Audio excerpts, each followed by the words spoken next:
ಹರೇ ಶ್ರೀನಿವಾಸ ಗುರು ರಾಘವೇಂದ್ರ. ನನ್ನ ಆತ್ಮೀಯ ಅಧ್ಯಾತ್ಮ ಬಂಧುಗಳಿಗೆ ಅನಂತ ಪ್ರಣಾಮಗಳು.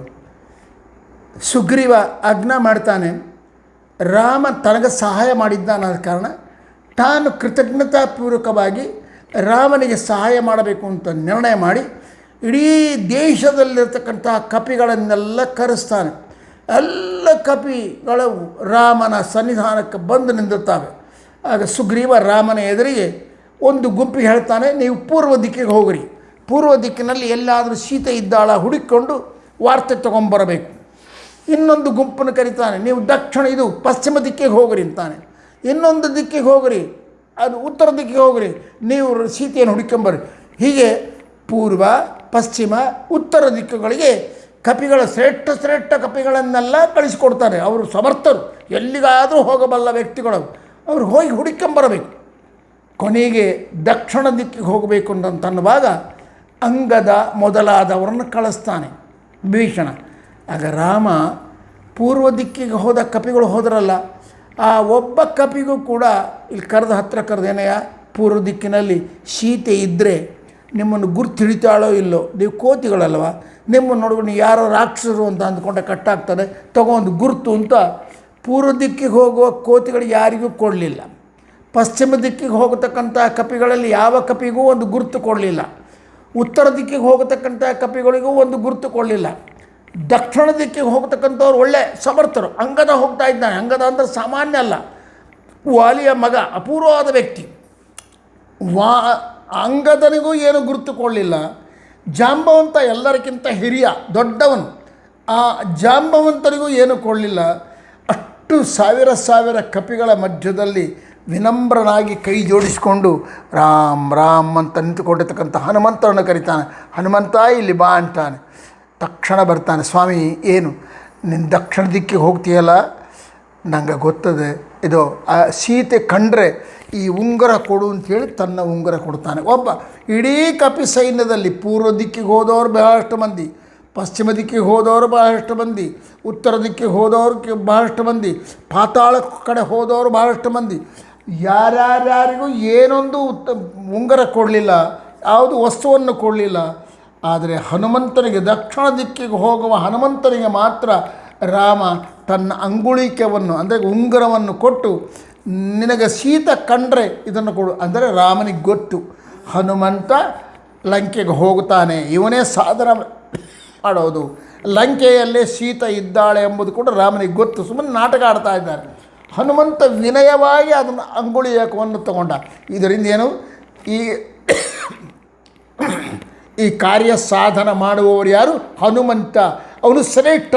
ಅವರ ಬಲದಲ್ಲಾಗಲಿ, ಜ್ಞಾನದಲ್ಲಾಗಲಿ, ಆಲೋಚನೆ ಮಾಡುವುದರಲ್ಲಾಗಲಿ ಹನುಮಂತನಿಗೆ ಸಮಾನವಾದವರು ಯಾರು ಇಲ್ಲ ಅಂತ ರಾಮ ನಿಶ್ಚಯ ಮಾಡಿಕೊಂಡ. ಬಲದಲ್ಲಾಗಲಿ, ವೀರ್ಯದಲ್ಲಾಗಲಿ, ಬುದ್ಧಿಯಲ್ಲಾಗಲಿ, ಯಾವುದರಲ್ಲಾಗಲಿ ಹನುಮಂತನಿಗೆ ಸಮಾನವಾದ ವ್ಯಕ್ತಿ ಈ ಲೋಕದಲ್ಲಿ, ಈ ಕಾಲದಲ್ಲಿ ಇಲ್ಲ ಅಂತ ನಿರ್ಣಯ ಮಾಡಿಕೊಂಡೇ ರಾಮ ಹನುಮಂತನಿಗೆ ಮಾತ್ರ ಉಂಗುರ ಕೊಟ್ಟ. ಇದು ಸ್ಪಷ್ಟ ಮಾಡ್ತದೆ, ಹನುಮಂತನ ವ್ಯಕ್ತಿತ್ವದ ಪರಿಚಯ ಮಾಡಿಕೊಡ್ತದೆ. ಹನುಮಾನ್ ಅದನ್ನು ಹೇಳ್ತಾರೆ, ಎಷ್ಟು ಸುಂದರವಾಗಿ ಹೇಳ್ತಾರೆ ಅಂದರೆ, ಹನುಮಂತನ ಬಗ್ಗೆ ಒಂದು ಮಾತು ಬರ್ತದೆ. ಜ್ಞಾನೇ ವಿರಾಗೆ ಹರಿಭಕ್ತಿ ಭಾವೆ ಧೃತಿ ಸ್ಥಿತಿ ಪ್ರಾಣ ಬಲೇಶು ಯೋಗೆ ಬುದ್ಧೌ ಚ ನಾನ್ಯೋ ಹನುಮತ್ ಸಮಾನಃ ಪುಮಾನ್ ಕದಾಚಿತ್ ಕ್ವಚಕಶ್ಚನೈವ. ಈ ಜಗತ್ತಿನಲ್ಲಿ ಎಲ್ಲೂ ಯಾವ ಕಾಲದಲ್ಲೂ ಕೂಡ ಹನುಮಂತನಿಗೆ ಸಮಾನವಾದ ವ್ಯಕ್ತಿ ಇಲ್ಲ ಅಂತ ಸ್ಪಷ್ಟ ಮಾಡ್ತದೆ. ಯಾತ್ರಲ್ಲಿ ಜ್ಞಾನದಲ್ಲಿ ಹನುಮಂತನಿಗೆ ಸಮಾನವಾದವರಿಲ್ಲ. ವೈರಾಗ್ಯದಲ್ಲಿ ಹನುಮಂತನಿಗೆ ಸಮಾನವಾದವರು ಯಾರಿಲ್ಲ. ಅಂದರೆ ಮನಸ್ಸು ಚಂಚಲವಾಗುವುದಲ್ಲ ಹನುಮಂತನದು. ಹರಿಭಕ್ತಿ ಭಾವೇ, ಭಗವಂತನಲ್ಲಿ ಭಕ್ತಿ ಇಟ್ಟವರಲ್ಲಿ ಹನುಮಂತನಿಗೆ ಸಮಾನವಾದವರಿಲ್ಲ. ಧೃತಿ ಧೈರ್ಯ, ಸ್ಥಿತಿ, ಪ್ರಾಣಬಲೇಶು ಆತ್ಮಶಕ್ತಿ, ಅದು ಎಲ್ಲ ವಿಷಯಗಳಲ್ಲಿ ಹನುಮಂತನಿಗೆ ಸಮಾನವಾದ ವ್ಯಕ್ತಿ ಇಲ್ಲ ಅಂತೆ ಸ್ವತಃ ಪುರಾಣಗಳು ಸ್ಪಷ್ಟ ಮಾಡ್ತವೆ. ಅದಾದ ಮೇಲೆ ಎರಡನೇದು ಹೇಳ್ತಾರೆ, ಭೀಮಾವತಾರ ತಗೊಳ್ರಿ. ಹನುಮಂತ ನಮಗೆ ಅರ್ಥ ಆಯಿತು, ಮಹಾಬಲಶಾಲಿ, ಮಹಾಶ್ರೇಷ್ಠ, ಒಳ್ಳೆ ವ್ಯಾಪಕವಾಗಿರ್ತಕ್ಕಂಥ ವ್ಯಕ್ತಿ ಎಂಬುದು ಸ್ಪಷ್ಟ ಆಯಿತು. ಭೀಮಸೇನ ದ್ವಾಪರ ಯುಗದಲ್ಲಿ ಭೀಮನಾಗಿ ಅವತಾರ ಮಾಡಿದ್ನಲ್ಲ, ಅದೇ ಹನುಮಂತನೇ. ಮತ್ತು ಭೀಮ ಎಂತವನು ಭೀಮನ ಕಥೆಯನ್ನೆಲ್ಲ ಭಾರತದಲ್ಲಿ ನೋಡಿದಾಗ ನಮಗೆ ಸ್ಪಷ್ಟ ಆಗ್ತಾರೆ. ಆಚಾರ್ಯ ಮಧ್ವರು ಹೇಳ್ತಾರೆ ತಮ್ಮ ಗ್ರಂಥದಲ್ಲಿ, ತತ್ವಜ್ಞಾನಿ ವಿಷ್ಣು ಭಕ್ತೌ ಧೈರ್ಯೇ ಸ್ಥೈರ್ಯೇ ಪರಾಕ್ರಮೆ ವೇಗೇ ಚ ಲಾಘವೇ ಚೈವ ಪ್ರಲಾಪಶ್ಚ ವರ್ಜನೆ ಭೀಮಸೇನ ಸಮೋ ನಾಸ್ತಿ ಸೇನಯೋರುಭಯೋರಪಿ. ಪಾಂಡವರ ಸೈನ್ಯದಲ್ಲಾಗಲಿ ಕೌರವರ ಸೈನ್ಯದಲ್ಲಾಗಲಿ ಭೀಮಸೇನನಿಗೆ ಸಮಾನವಾದ ವ್ಯಕ್ತಿ ಇಲ್ಲ. ಯಾವ ವಿಷಯದಲ್ಲಿ? ಜ್ಞಾನದಲ್ಲಿ, ವಿಷ್ಣು ಭಕ್ತಿಯಲ್ಲಿ, ಕೃಷ್ಣನಲ್ಲಿ ಭಕ್ತಿ ಮಾಡುವವರಲ್ಲಿ ಭೀಮಸೇನಿಗೆ ಸಮಾನವಾದ ಭಕ್ತಿ ಮಾಡುವವರಿಲ್ಲ. ಸ್ಥೈರ್ಯ, ಧೈರ್ಯದಲ್ಲಿ, ಪರಾಕ್ರಮ, ಮುಂದೆ ನುಗ್ಗುವುದರಲ್ಲಿ ಯಾರು ಭೀಮಸೇನ ಸಮಾನ, ವೇಗವಾಗಿ ಹೋಗುವುದರಲ್ಲಿ, ಲಾಘವ ಬಹಳ ಹಗುರವಾಗಿ ಆಗುವುದರಲ್ಲಿ, ಎಲ್ಲದರಲ್ಲಿ ಮಾತಾಡದೇ ಇರತಕ್ಕಂಥ ಸ್ವಭಾವ ಯಾರ್ದು? ಭೀಮಸೇನದು. ಎಲ್ಲರೂ ಮಾತಾಡ್ತಾರೆ, ಭೀಮಸೇನ ಸೈಲೆಂಟಾಗಿ ಕೂಡ್ತಾನೆ, ಕಾರ್ಯ ಮಾತ್ರ ಮಾಡಿಬಿಡ್ತಾನೆ. ಇದು ಮಧ್ವಾಚಾರ್ಯರು ಹೇಳಿದ ಮಾತು ಭೀಮಸೇನನ ಬಗ್ಗೆ. ಇದು ಮಧ್ವಾಚಾರ್ಯ ಹೇಳಿದ್ದು. ಇದೇನು ದೊಡ್ಡದದ, ಇದು ಬೇಕಾಗಿಲ್ಲ ಅಂದರೆ ದುರ್ಯೋಧನನೇ ಹೇಳ್ತಾನೆ ವಿರಾಟ ಪರ್ವದಲ್ಲಿ. ಅಂದರೆ ಗೋಗ್ರಹಣ ಮಾಡಲಿಕ್ಕೆ ಹೋದಾಗ ವಿರಾಟ ಪರ್ವದಲ್ಲಿ ಭೀಮಸೇನನನ್ನು ಕುರಿತು ದುರ್ಯೋಧನ ಹೇಳ್ತಾರೆ, ವೀರಾಣಾಂ ಶಸ್ತ್ರವಿದುಷಾಂ ಕೃತೀನಾಂ ತತ್ವನಿರ್ಣಯೇ ಸತ್ಯೇ ಬಾಹುಬಲೆ ಧೈರ್ಯೇ ಪ್ರಾಣೇ ಶಾರೀರ ಸಂಭವೆ ಸಾಂಪ್ರತಂ ಮಾನುಷೇ ಲೋಕೆ ಸದೈತ್ಯ ನರ ರಾಕ್ಷಸೆ ಚತ್ವಾರ ಪ್ರಾಣಿನಾಂ ಶ್ರೇಷ್ಠಾ ಸಂಪೂರ್ಣ ಬಲಪೌರುಷ. ಈ ಲೋಕದಲ್ಲಿ, ಈ ಕಾಲದಲ್ಲಿ, ಈ ದ್ವಾಪರ ಯುಗದಲ್ಲಿ ದೇವತೆಗಳಲ್ಲಾಗಲಿ ರಾಕ್ಷಸರಲ್ಲಾಗಲಿ ಮಾನವರಲ್ಲಾಗಲಿ ನಾನು ತಿಳಿದ ಮಟ್ಟಿಗೆ 4 ಜನ ಮಹಾಪರಾಕ್ರಮಿಗಳು. ಈ 4 ಜನ ಬಿಟ್ಟರೆ ಮತ್ತಾರೂ ಅವರಿಗೆ ಸಮಾನವಾದ ವ್ಯಕ್ತಿಗಳಿಲ್ಲ. ಯಾರು ಅಂದರೆ ಹೇಳ್ತಾನೆ ಭೀಮಶ್ಚ, ಮೊದಲನೆಯವನು ಭೀಮ. ದುರ್ಯೋಧನೇ ಹೇಳ್ತಾನೆ ಭೀಮನಿಗೆ ಸಮಾನವಾದ ಬಲಪೌರುಷಗಳಿಂದ ಕೂಡಿದವನು ಇಲ್ಲ. ಎರಡನೇ ವ್ಯಕ್ತಿ ಯಾರೇ ಅಂತ ಕೇಳಿರೋರು ಬಲಭದ್ರಶ್ಚ, ಬಲರಾಮ. ಕೃಷ್ಣನ ತಮ್ಮ ಅಣ್ಣ ಇದ್ದಾನಲ್ಲ ಬಲಭದ್ರ, ಅವನು ಭಯಂಕರವಾದ ವ್ಯಕ್ತಿ. ಅದಾದ ಮೇಲೆ ಮದ್ರರಾಜಶ್ಚ, ಶಲ್ಯರಾಜ ಕೂಡ ಮಹಾಬಲವಂತ. ಕೊನೆಗೆ ಹೇಳ್ತಾನೆ ಕೀಚಕ. ಈ ಕೀಚಕ, ಶಲ್ಯ ಮತ್ತು ಬಲಭದ್ರ, ಬಲರಾಮ, ಭೀಮಸೇನ, ಈ 4 ಮಂದಿ ಈ ದ್ವಾಪರ ಯುಗದಲ್ಲಿ ಮಹಾಬಲಶಾಲಿಗಳು. ಆದರೆ ಇವರಲ್ಲಿ ಮೇಲಿನವರು ಬಹಳ ಬಲಶಾಲಿಗಳು. ಅಂದರೆ ಮೊಟ್ಟಮೊದಲು ಎಲ್ಲರಕ್ಕಿಂತಲೂ ಬಲಶಾಲಿ ಭೀಮ, ಎರಡನೇ ವ್ಯಕ್ತಿ ಬಲರಾಮ, ಮೂರನೇ ವ್ಯಕ್ತಿ ಶಲ್ಯರಾಜ, 4ನೇ ವ್ಯಕ್ತಿ ಕೀಚಕ. ಇದು ನಮಗೆ ಸ್ಪಷ್ಟ. ಯಾಕಂದರೆ ಕೀಚಕನ್ನು ಕೊಂದವನು ಯಾರು? ಸಾಕ್ಷಾತ್ ಭೀಮಸೇನ.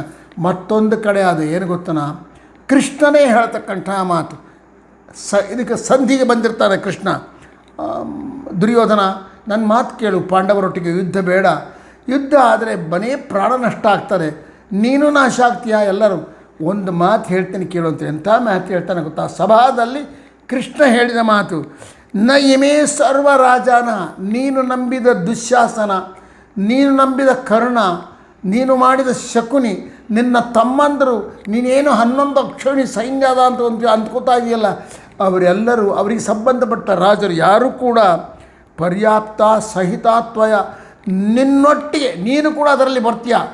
ನೀನು ಮೊದಲು ಮಾಡಿಕೊಂಡು ಯಾರು ಕೂಡ ರಣರಂಗದಲ್ಲಿ ಕುಪಿತನಾದ ಭೀಮನ ಮುಂದೆ ನಿಂದಿರಲಿಕ್ಕಾಗೋಲ್ಲ. ಇದು ಸತ್ಯ ಹೇಳ್ತೀನಿ ಕೇಳು. ಭೀಮ ಎಲ್ಲರನ್ನು ಸಂಹಾರ ಮಾಡ್ತಾನೆ. ನಿನ್ನ ತಮ್ಮಂದಿರ ನಾಶ ಆಗುವುದೇ ಭೀಮಸೇನನಿಂದ. ನ ಇಮೇ ಸರ್ವರಾಜಾನಃ ಪರ್ಯಾಪ್ತ ಸಹಿತಾತ್ವಯ ಕ್ರುದ್ಧಸ್ಯ ಭೀಮಸೇನಸ್ಯ ಪ್ರೇಕ್ಷಿತು ಮುಖಂ ಆವಹೆ.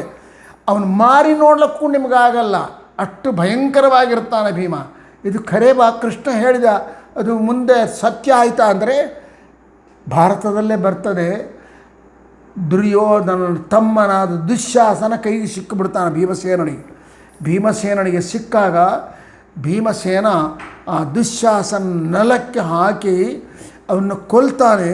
ಕೊಲ್ಲುವಾಗ ಎಲ್ಲರೂ ಇರ್ತಾರೆ, ದುರ್ಯೋಧನ ಇರ್ತಾನೆ, ಕರ್ಣ ಇರ್ತಾನೆ, ಎಲ್ಲರೂ ಸುತ್ತಲೂ ಇರ್ತಾರೆ. ಯಾರು ಭೀಮಸೇನನ ಹತ್ತಿರ ಬರ್ಲಿಕ್ಕಾಗಲ್ಲ, ಹಂಚ್ಕೊಂಡ್ಬಿಡ್ತಾರೆ. ಅಂದರೆ ಅಷ್ಟು ಪರಾಕ್ರಮ, ಅಷ್ಟು ನರಸಿಂಹನಂತೆ ಇರ್ತಾನಂತ, ಅಷ್ಟು ಭಯಂಕರವಾಗಿರ್ತಾನೆ. ಆ ದುಶ್ಯಾಸನ ಎದೆಯನ್ನು ಸೀಳಿ ಆ ರಕ್ತವನ್ನು ಮೈಯೆಲ್ಲ ಹಚ್ಚಿಕೊಂಡು ಆ ರಕ್ತವನ್ನು ತೊಗೊಂಡೋಗಿ ದ್ರೌಪದಿಯ ಕೂದಲುಗಳಿಗೆ ಹಚ್ತಾರೆ. ಆಗ ಕರ್ಣ, ದುಶ್ಯಾಸನ, ಕರ್ಣ, ದುರ್ಯೋಧನ ಎಲ್ಲ ದೇವತೆಗಳು, ರಾಜರು ಆ ಭೀಮಸೇನನ ಉಗ್ರವಾದ ರೂಪ ನೋಡಿ ನಡಿಗೆ ಹೋತಾರಮ್ಮ. ಇದು ಭೀಮಸೇನನ ವ್ಯಕ್ತಿತ್ವ. ಮತ್ತು ಇಂಥ ಭೀಮಸೇನನೇ ಮುಂದೆ ಕಲಿಯುಗದಲ್ಲಿ ಮಧ್ವಾಚಾರ್ಯರಾಗಿ ಎಂಥ ಜ್ಞಾನ, ಎಷ್ಟು ಅಸದೃಶವಾಗಿರತಕ್ಕಂಥ ಜ್ಞಾನ, ಭಕ್ತಿ, ವೈರಾಗ್ಯ, ಇಂಥ 3 ಅವತಾರಗಳಿಂದ ಕೂಡಿದ ವಾಯುದೇವರ ಸುಂದರವಾದ ಚಿಂತನೆಯನ್ನು ಮಾನ್ಯ ಮಾನವಿ ಜಗನ್ನಾಥದಾಸರು ತಮ್ಮ ಹರಿಕಥಾಮೃತಸಾರದ ಮಂಗಲಾಚರಣ ಸಂಧಿಯಲ್ಲಿ 6,3,2,1000 ಶ್ವಾಸ ಜಪಗಳ 3 ವಿಧ ಜೀವರೊಳಗೆ ಅಬ್ಜದ ಕಲ್ಪ ಪರ್ಯಂತ ರಚಿಸಿ ಸತ್ವರಿಗೆ ಸುಖ, ಸಂಸಾರ ಮಿಶ್ರರಿಗೆ ಅಧಮ ಜನರಿಗಪಾರ ದುಃಖಗಳೀವ ಗುರುಪವಮಾನ ಸಲಹ್ಯಮ್ಮ, ಗುರುಪವಮಾನ ಸಲಹ್ಯಮ್ಮ. ಹನುಮಂತ ದೇವರ ಮತ್ತು ಭೀಮಸೇನ ದೇವರ ಇಂದ್ರಿಯ ನಿಗ್ರಹ ಮಧ್ವಾಚಾರ್ಯ ಬಹಳ ಆಶ್ಚರ್ಯಕರವಾದ ಸಂಗತಿ ಅಂದರೆ, ಹನುಮಂತ ಬ್ರಹ್ಮಚಾರಿಯಾಗಿಯೇ ಉಳ್ಕೊಂಡ. ಭೀಮಸೇನ ದ್ರೌಪದಿ ಮೊದಲಾದ 28 ಜನರನ್ನು ಮದುವೆ ಮಾಡಿಕೋತಾನೆ, ಗಾರ್ಹಸ್ಥ್ಯ ಧರ್ಮದಲ್ಲಿರ್ತಾನೆ. ಮಧ್ವಾಚಾರ್ಯರು ಸನ್ಯಾಸಿಗಳು. 3 ಅವತಾರದಲ್ಲಿ 3 ಆಶ್ರಮಗಳನ್ನು ನಿರ್ವಹಣೆ ಮಾಡಿದ ಒಂದೇ ಒಂದು ವ್ಯಕ್ತಿ ಯಾರು ಅಂತಂದರೆ ವಾಯುದೇವರು. ಮೂಲರೂಪಿ ವಾಯುದೇವರು ತ್ರೇತಾಯುಗದಲ್ಲಿ ಹನುಮಂತನಾಗಿ ಅವತಾರ ಮಾಡಿ ಬ್ರಹ್ಮಚರ್ಯ ಅಂದರೆ ಹೇಗಿರಬೇಕು ಅಂತ ತೋರಿಸಿಕೊಟ್ಟ. ದ್ವಾಪರ ಯುಗದಲ್ಲಿ ಅದೇ ವಾಯುದೇವರು ಭೀಮಸೇನ ದೇವರಾಗಿ ಅವತಾರ ಮಾಡಿದಾಗ ಎಷ್ಟು ಧರ್ಮದ ನಿರ್ಣಯ ಮಾಡಿದ. ಯಾವ ಲೋಭಕ್ಕೂ ಒಳಗಾಗದೇ ಇರತಕ್ಕಂಥ ಜೀವನವನ್ನು ಮಾಡಿ, ಗಾರ್ಹಸ್ಥ್ಯ ಧರ್ಮ ಅಂದರೆ ಗೃಹಸ್ಥಾಶ್ರಮಿಯಾದವನು ಧರ್ಮ ಪರಿಪಾಲನೆ ಮಾಡಬೇಕು ಅಂತಿರೋದು. ಅಂಥ ಧರ್ಮ ಪರಿಪಾಲನೆ ಮಾಡಿದ ವ್ಯಕ್ತಿ. ಇನ್ನು ಕೊನೆಯದಾಗಿರ್ತಕ್ಕಂಥ ಕಲಿಯುಗದಲ್ಲಿ ಮಧ್ವಾಚಾರ್ಯರಾಗಿ ಅವತಾರ ಮಾಡಿ ಸನ್ಯಾಸಿ ಅಂದರೆ ಹೇಗಿರಬೇಕು ಅಂತ 9 ತೋರಿಸಿದರು. ಸೊ ಹನುಮಂತ ಬ್ರಹ್ಮಚಾರಿ, ಭೀಮಸೇನ ಗೃಹಸ್ಥ, ಮಧ್ವಾಚಾರ್ಯರು ಸನ್ಯಾಸಿಯಾಗಿ 3 ಆಶ್ರಮಗಳನ್ನು. ಹನುಮಂತ ಲಂಕೆಯಲ್ಲಿ ಪ್ರವೇಶ ಮಾಡ್ತಾನೆ. ಎಷ್ಟು ಇಂದ್ರಿಯ ನಿಗ್ರಹ ನೋಡ್ರಿ. ಲಂಕೆಯಲ್ಲಿ ಹುಡುಕ್ತಾನೆ. ರಾತ್ರಿ ಆದ ಕೂಡಲೇ ಲಂಕಾ ಪ್ರವೇಶ ಮಾಡ್ತಾನೆ. ಲಂಕಿಣಿಯನ್ನು ಗೆದ್ದು ಅವಳ ಅನುಮತಿಯನ್ನು ಪಡೆದೆ. ಅಪ್ಪ ನನ್ನ ಕೈಲಾಗಲ್ಲ, ಆಯಿತು ನಿನ್ನಿಂದ ಸೋತೆ ನಾನು, ನನಗೆ ಬ್ರಹ್ಮದೇವರ ಆದೇಶ ಅದೇ, ನಿನ್ನನ್ನು ಯಾವ ಕಪಿ ಬಂದು ಗುದ್ದಿ ಬಿಡ್ತಾನೋ, ನೀನು ಕೆಳಗೆ ಬೀಳ್ತೀಯೋ ಅಲ್ಲಿಂದ ನಿನ್ನ ಶಕ್ತಿ ಇಲ್ಲ, ಇನ್ನು ನೀನು ಹೊರಟು ಹೋಗ್ಬೋದು ಅಂತ ಹೇಳ್ತಾನೆ. ಅದ ಕಾರಣ ನೀನು ಲಂಕಾ ಪ್ರವೇಶ ಮಾಡು ಅಂತಂದಾಗ ಸಣ್ಣ ರೂಪದಿಂದ, ಸಣ್ಣ ಬೆಕ್ಕಿನ ಮರಿಯಂತೆ ಆಗಿ ರೂಪ ತಾಳಿ ಹನುಮಂತ ಇಡೀ ಲಂಕೆಯನ್ನು ಪ್ರವೇಶ ಮಾಡ್ತಾನೆ. ಎಲ್ಲ ಹುಡುಕ್ತಾ ಕೊನೆಗೆ ರಾವಣನ ಅಂತಃಪುರಕ್ಕೂ ಹೋಗ್ತಾನೆ. ಅಂತಃಪುರದಲ್ಲಿ ಆ ನಡುರಾತ್ರಿಯಲ್ಲಿ ಸುಮಾರು ಮಧ್ಯರಾತ್ರಿ 12 ಗಂಟೆಯ ಸಮಯದಲ್ಲಿ ಅನೇಕ ಸ್ತ್ರೀಯರು ಪಾಪ ರಾವಣ ತಂದುಬಿಟ್ಟಿರ್ತಾನೆ. ಎಲ್ಲರನ್ನು ಅಲ್ಲಿ ಮಲಿಸಿಬಿಟ್ಟಿರ್ತಾನೆ. ಅವರೆಲ್ಲ ವಿಕಾರವಾಗಿ ಯಾವ ಹೆಣ್ಣುಗಳ ಮೈ ಮೇಲೆ ವಸ್ತ್ರ ಇರೋದಿಲ್ಲ, ಕುಡಿದು ಬಿಟ್ಟಿರ್ತಾರೆ, ಮೈ ಮರ್ತು ಮಲಿಕೊಂಡಿರ್ತಾರೆ. ಎಲ್ಲರನ್ನು ನೋಡ್ತಾನೆ ಹನುಮಂತ. ನೋಡಿ ಬತ್ತಿಟ್ಲ ಬರ್ತಾನಲ್ಲ, ನಾನು ಸೀತಮ್ಮನ ಹುಡುಕ್ಲಕ್ಕೆ ಬಂದೆ. ನಾನು ಈ ಹೆಣ್ಣುಮಕ್ಕಳು ವಿಕಾರವಾಗಿ ಬಿದ್ದಾರಲ್ಲ, ವಸ್ತ್ರ ಇಲ್ಲದೆ ಇವ್ರನ್ನೆಲ್ಲ ನೋಡಿದ್ನಲ್ಲ, ತಪ್ಪಲ್ವಾ, ನಾನು ಬ್ರಹ್ಮಚಾರಿ ಅಲ್ಲ ಅಂತಂತಾನೆ. ಅಂದುಕೊಂಡಾಗ ತಾನೇ ಉತ್ತರ ಕೊಡ್ತಾನೆ, ನಮೇ ಮನಃ ಅಂದರೆ ನನ್ನ ಮನಸ್ಸು ಕೇಳಲಿಲ್ಲ. ನಾನು ಯಾವ ಸ್ತ್ರೀಯನ್ನು ನೋಡಿದರೂ ಕೂಡ ಅವಳು ಬಟ್ಟೆ ಉಟ್ಕೊಂಡು ಬಿದ್ದಿರಲಿ, ಬಟ್ಟೆ ಇಲ್ಲದೆ ಬಿದ್ದಿರಲಿ, ಹೇಗನೇ ಬಿದ್ದಿರಲಿ, ಅವಳನ್ನು ನೋಡುವಾಗ ನಾನು ಅವಳೊಬ್ಬ ರಾಕ್ಷಸ ಸ್ತ್ರೀ, ಅವಳೊಬ್ಬ ಗಂಧರ್ವ ಸ್ತ್ರೀ, ಅವಳೊಬ್ಬ ಋಷಿಪತ್ನಿ ಅಂತ ನಾನು ನೋಡಲಿಲ್ಲ. ಏನಂತ ನೋಡೀನಿ, ನಮ್ಮಮ್ಮ ಸೀತಮ್ಮನ ಅಂಥೇಳಿ ಸೀತಮ್ಮನನ್ನು ನೋಡಿದ್ನೇ ಹೊರತಾಗಿ ನಾನು ಅಲ್ಲಿ ಒಬ್ಬ ಸ್ತ್ರೀಯನ್ನು ನೋಡಲಿಲ್ಲ. ಆದ ಕಾರಣ ನನ್ನ ಮನಸ್ಸು ವಿಕಾರ ಆಗಿಲ್ಲ ಅಂತಾನೆ. ಅದೇ ಪ್ರಕಾರ ಭೀಮಸೇನ ದೇವರು ಕೂಡ ಸೌಗಂಧಿಕ ಪುಷ್ಪ ತರಬೇಕು ಅಂತ ಸ್ವರ್ಗಕ್ಕೆ ಹೋದಾಗ ಅಲ್ಲಿ ದೇವತಾ ಸ್ತ್ರೀಯರು, ಯಕ್ಷ ಸ್ತ್ರೀಯರು, ರಾಕ್ಷಸ ಸ್ತ್ರೀಯರು ಭೀಮಸೇನನನ್ನು ಮೋಹ ಮಾಡಲಿಕ್ಕೆ ಬರ್ತಾರೆ, ಅವನನ್ನು ಕೆಡಿಸಬೇಕು ಅಂತ ಬರ್ತಾರೆ. ಅಲ್ಲಿ ಕೂಡ ಚಂಚಲನಾಗದೇ ಇರುವ ರೀತಿಯಲ್ಲಿ ಭೀಮಸೇನ ಆ ಸೌಗಂಧಿಕ ಪುಷ್ಪವನ್ನು ತೊಗೊಂಬರ್ತಾನೆ. ಅದ ಕಾರಣ ಹನುಮ, ಭೀಮ, ಮಧ್ವ 3 ಅವತಾರಗಳು ಅದ್ಭುತವಾದ ಪ್ರಾಯಗಳಾದ ಅಂತ ಹೇಳ್ತಾ, ಇಂಥ ಹನುಮಂತ ದೇವರ ವಾಯುದೇವರ ಬಗ್ಗೆ ಮಾನ್ಯ ಮಾನವಿ ಜಗನ್ನಾಥದಾಸರು ಏನು ಹೇಳಿದ್ದಾರೋ ಅದನ್ನು ನಾವು ಯಥಾಮತಿ ತಿಳ್ಕೊಂಡ್ವಿ. ಇನ್ನು ನಾಳೆ ಮುಂದಿನ ದಿನದಲ್ಲಿ ನಾವು ಆ ಬ್ರಹ್ಮದೇವರ ನಿಯತ ಪತ್ನಿಯಾಗಿರ್ತಕ್ಕಂಥ ವೀಣಾಪಾಣಿಯಾಗಿರ್ತಕ್ಕಂಥ ಸರಸ್ವತೀ ದೇವಿಯ ಬಗ್ಗೆ ತಿಳ್ಕೊಳ್ಳೋಕೆ ಪ್ರಯತ್ನ ಮಾಡೋಣ. ಚತುರವದನನ ರಾಣಿ ಅತಿರೋಹಿತ ವಿಮಲ ವಿಜ್ಞಾನಿ ನಿಗಮ ಪ್ರತತಿಗಳಿಗಭಿಮಾನಿ ವೀಣಾಪಾಣಿ ಬ್ರಹ್ಮಾಣಿ ನತಿಸಿ ಬೇಡುವೆ ಜನನಿ ಲಕ್ಷ್ಮೀಪತಿಯ ಗುಣಗಳ ತುತಿಪುದಕ್ಕೆ ಸನ್ಮತಿಯ ಪಾಲಿಸಿ ನೆಲಸುನಿ ಮಧ್ವದನ ಸದನದಲ್ಲಿ. ಅಮ್ಮ ಸರಸ್ವತಿ ದೇವಿ ದಯಮಾಡಿ ನನ್ನ ನಾಲಿಗೆಯಲ್ಲಿ ಬಂದು ನಿಂತುಕೊಂಡು ಭಗವಂತನ ಗುಣಗಾನ ಮಾಡಿಸಮ್ಮ. ನನಗೆ ಬೇರೆ ಯಾವ ಲೌಕಿಕವಾದ ಮಾತಾಡಬೇಕೆಂಬ ಅಪೇಕ್ಷೆ ಇಲ್ಲ. ಅಂಥ ಮಾತುಗಳನ್ನು ಕೂಡ ಆಡಿಸ್ಬೇಡ. ಲೌಕಿಕ ಮಾತುಗಳನ್ನು ನನ್ನ ಬಾಯಿಂದ ಆಡಿಸ್ಬೇಡ, ಕೆಟ್ಟವಾದ ಮಾತುಗಳನ್ನು ನನ್ನ ಬಾಯಿಂದ ಆಡಿಸ್ಬೇಡ. ಭಗವಂತನ ಗುಣಗಳನ್ನು ವರ್ಣನೆ ಮಾಡ್ತಕ್ಕಂಥ ಆ ಭಗವಂತನ ನಾಮಗಳೇನವಲ್ಲ ಅವು ಯಾವಾಗಲೂ ನನ್ನ ನಾಲಿಗೆಯಿಂದ ಬರುವಂತೆ ನನ್ನ ನಾಲಿಗೆಯಲ್ಲಿ ನಿಂತುಕೊಂಡು ಪ್ರೇರಣೆ ಮಾಡಿ ನುಡಿಸಮ್ಮ ಅಂತ ಪ್ರಾರ್ಥನೆ ಮಾಡ್ತಾರೆ. ಇದನ್ನು ಮುಂದಿನ ದಿನಗಳಲ್ಲಿ ನೋಡೋಣ ಅಂತ ಹೇಳ್ತಾ, ಹರೇ ಶ್ರೀನಿವಾಸ ಗುರೋ ರಾಘವೇಂದ್ರ.